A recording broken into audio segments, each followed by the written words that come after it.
First mistake is timing. So a lot of beginners don't have the right timings. For example, let's say if you learn osotogari, and if you wanna hit osotogari all the time without timings. For example, your opponent keeps pushing me, and then you still wanna hit the osotogari. So here,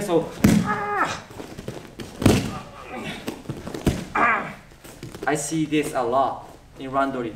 Beginners are trying to hit their techniques, but there's no timing.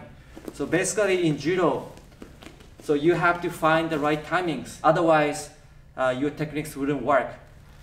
So judo is not just about grip and attack. You have to move. You have to move yourself, and you have to move him, and then you can go. Instead of grip, no timing, and just go here.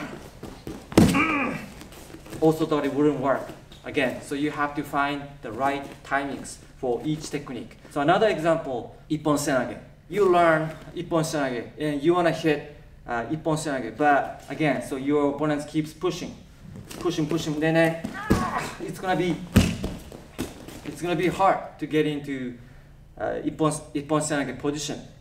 But like I said, you have to move yourself, then you have to move your opponents to find and look for the timing. So let's say he move. When the timing comes, now finally you can get in your techniques. Basically, you want to learn how to move, and then also how to move your opponents. So you can move him like here, you can move here, you can move here. Then you can find the right timing for your ippon senage. So second mistake is gripping position. So for example, each technique has its best gripping position. So for example, osotogari. If I grip here, and my right hand, if I grip here, and then go still, you wanna hit osotogari from this position, and it's not gonna work. Okay. So for osotogari, for example, so you have to grip little high up here, and then your right hand, make sure you wanna get up here or the high grip. So let's say if I get here now, it's gonna be powerful. So another example, ippon senage. If you keep holding here, and the same, if I keep holding down here, it's gonna be too far to get into ippon senage. From here, there's a lot of space here. So instead, not gripping here, but you can grip up here. So now it's gonna be more powerful for ippon senage. Another example, morote senage. So if I grip, up here, so now it's gonna be hard to turn. So you wanna grip a little down here so that I can rotate my body. So each technique has its best gripping position. The third mistake is a lot of beginners resist too much. So you end up being injured by resisting too much. For example, osotogari.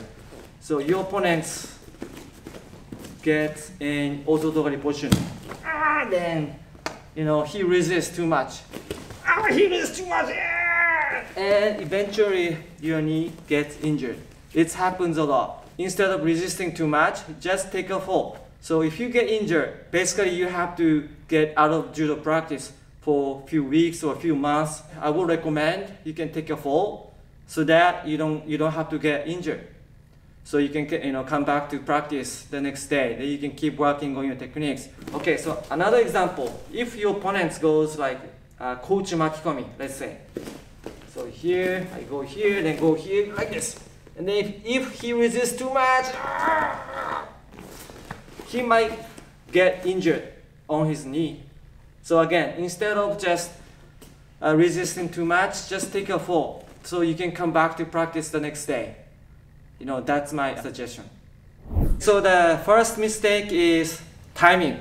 You have to look for the timings. Okay? And then the second mistake is gripping position. So again, like I said, each technique has its best gripping position. So not the same all the time. And the third mistake is, again, so you don't want to get hurt. So you can just take a fall. you can keep coming to practice so you can get better and better every day instead of staying out of practice. Thank you for watching.